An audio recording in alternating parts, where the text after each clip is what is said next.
Hey everybody, and welcome back. Today we're going to be talking about my favorite books of 2020. I did try to condense this down to a total of 10 books.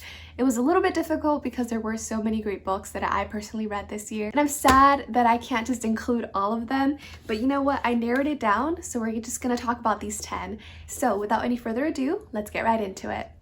These are in no particular order. These are just my top 10 favorites of the year. The first one of those is In a Dream House by Carmen Maria Machado. This is a memoir where she talks about abusive relationships in queer partnerships. So good. I love the style that it was written in. It's very revolutionary for a memoir. It's written in little vignettes. I do have a more in-depth review on this because this was one of my favorite memoirs that I read this year. So I'll go ahead and link that video up in the cards if you want to know more in depth about this. But I just thought it was fantastic and I loved it. I can't wait to read more of Carmen Maria Machado's works. The next book on this list is also one that really surprised me. I didn't think that I would love it as much as I love it. It's so good. It's part of a series and I can't wait to finish it. I've only read the first 2 books. I still need to read the third one. And that book is Scythe by Neil Shusterman. This book is just so fast-paced and it kept me engrossed the entire time. I was addicted to it. As soon as I picked it up, I couldn't put it back down. In Scythe, we follow 2 apprentices called Citra and Rowan. They're training to become Scythes. In this world, there is no longer any hunger, there's no pain. Everybody essentially gets to live forever. And because of this, population growth is out of control. So a Scythe was created to glean or kill people in a relatively random way in order to curtail population growth. And so our 2 apprentices are training to become Scythes and eventually glean people themselves. It's just honestly such a good book. I honestly think this is a great sci-fi read and one that is very thrilling and engaging.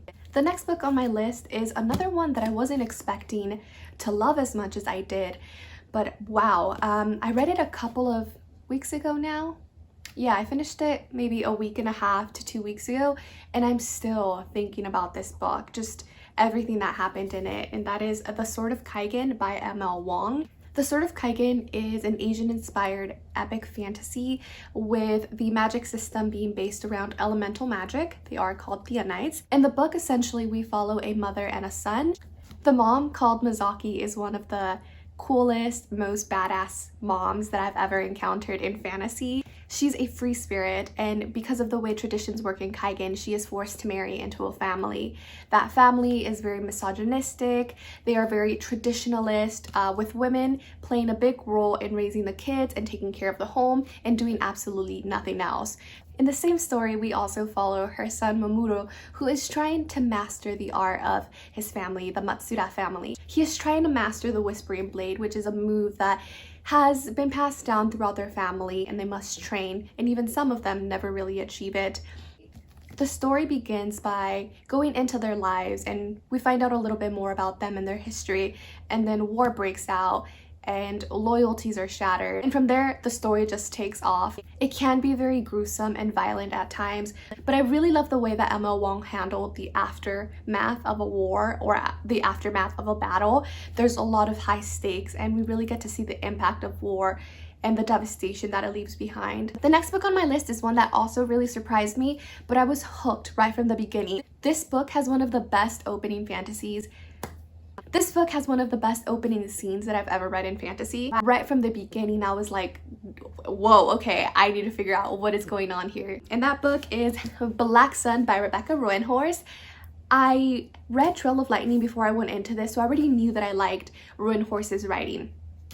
And then when I heard what the book was about, I was like, oh, you know, that could be a new favorite for me, and it is. Black Sun is a high epic fantasy set in the civilizations of pre-Columbian times. In it, we follow 4 different points of views that eventually converge into the one main central story.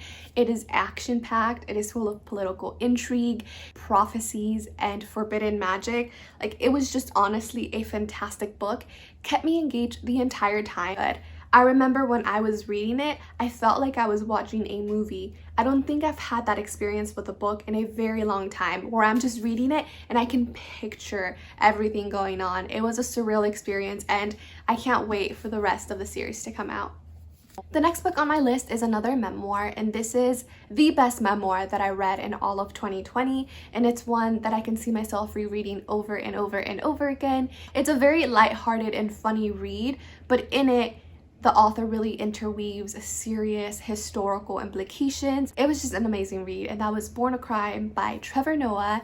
It talks about him growing up in South Africa, and I've already talked about this book as well. I'll go ahead and link that video in the cards, but it was just an amazing read, the best memoir that I read in 2020 by far. The next book on my list is one that I love wholeheartedly, but I know it's not for everybody. I'm a little hesitant to blanket recommend it to everybody because the author can be a little bit verbose, and the way that he structures his paragraphs and sentences, although is very intentional, it can be kind of wordy. If you get lost in the middle of the paragraph, you definitely have to go back and reread the beginning, but at the end it's so worth it because I found so much hidden meaning behind this, and I just thought it was pushing boundaries, and I thought it was fantastic. And that was Annihilation by Jeff Vandermeer. Honestly, when I was done reading this book, I was like, what the hell did I just read? But then after sitting with it for a while, it just kept coming back to me, and I kept thinking about it, and I need to go back and finish the rest of the trilogy. But honestly, it was so good. I know there's a movie out, so if you've read the movie, I actually recommend you pick up the book because it has a lot more context. If you haven't watched the movie, I would actually recommend watching the movie first, because if you just go into it blind, it's a little bit weird and confusing. In Annihilation, we follow 4 scientists that go into Area X. Area X is essentially this land within our Earth that has been reclaimed by nature, essentially. It's very pristine, and there's no more humans habitating this part of Earth. And so these scientists go in to observe and track and see what's going on in Area X. This particular group of women is the 11th expedition. Other expeditions have either not come back at all. When they come back, they report horrors going on in there, or they can't even remember anything that happened. So we follow these 4 scientists in here, and honestly, really weird book. Super intriguing though. The next book on my list is The Silent Patient by Alex Michaelides. This was such a good thriller. This was another book that I just couldn't put down once I picked it up. It had me engaged and intrigued all the time, and in some parts it had me at the edge of my seat just wanting to figure out what happens. And in it we follow a psychotherapist who is very intrigued by a woman called Alicia. She, years back, ended up killing her husband and shooting him in the face and never saying another word ever again. So this psychotherapist called Theo Faber is very intrigued by her, and he wants to crack her, essentially. He wants to find out why she shot her husband and why she never spoke a word ever again. It's so good.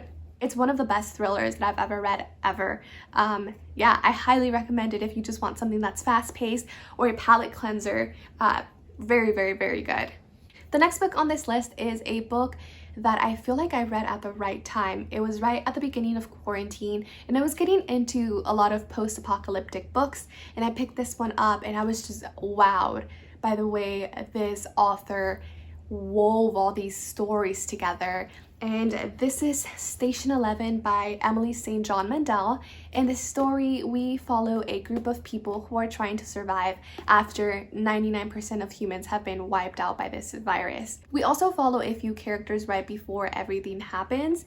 And this book is essentially a story about humanity and about humans and finding connection. And it's a beautiful book. And although we follow multiple perspectives and we follow different timelines, Emily St. John Mandel did a fantastic job of weaving all the narratives together into one cohesive story. It's one that I already want to reread, and one that has left a very lasting impact. The next book on this list is one that I will most definitely go back and reread. I listened to it as an audiobook, and so I do want to have it in physical format at some point. Not in 2021 because I am on a book buying ban, so maybe in 2022 I'll pick it up. But that was Hood Feminism by Mickey Kendall, and this one talks about how mainstream feminism leaves out and marginalizes several groups of people. In it, she argues that white feminism essentially works for the privileged few in order to keep advancing that sense of privilege. as opposed to focusing on the basic needs of everybody and focusing on the basic needs of those that are most vulnerable. She really spins feminism on its head and talks about things that are vital and necessary to everybody, including housing, education, safe neighborhoods, having a living wage. It's a book where, with every thought that she had and every argument that she posed, I was like, wow, I hadn't even thought of that ever. And so it's a highly intriguing read, one that is very necessary, and I think she proves her argument. If you consider yourself a feminist, or even if you don't consider yourself a feminist, go ahead and pick up this book and just listen to it or read it and let me know what you think, because a lot of these topics are very important for everybody, not just for women and not just for marginalized communities. It's for everybody, to help everybody out. The last and final book on this list is another nonfiction book, and that is Invisible Women: Data Bias in a World Designed for Men.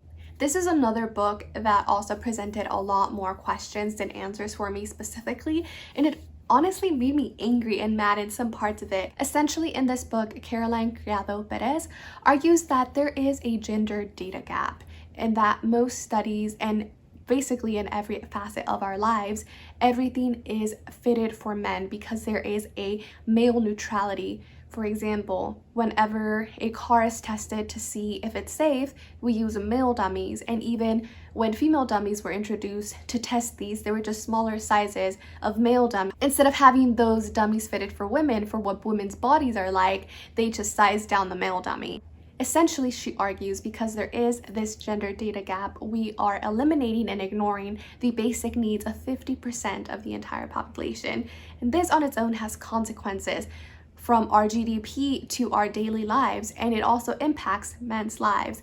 It was just such an engaging read for me, and ever since I read it, I started realizing other things in my life. For example, books. I read a lot of books, and I realized that most books are made for male hands. I have really small hands, and a lot of books hurt my wrists. Maybe I have weak wrists. Yeah, that can be a possibility, but most of the time it's super awkward to hold a book for me. So most of the time I either have to like shift the weight or I have to put it on a pillow. It's just, books are not even designed for women, which is interesting because statistically women read more books than men. So yeah, that was just one thing that I noticed in my life right after reading this book, and there's so many more other things that I've noted since then. I just encourage everybody to read this book because honestly it was super enlightening. So those were my top 10 favorite books of 2020. Let me know down below what your favorite books were. Have you read any of these? Do you disagree with my thoughts? Thank you so much for watching, and I will see you on the next one. Bye!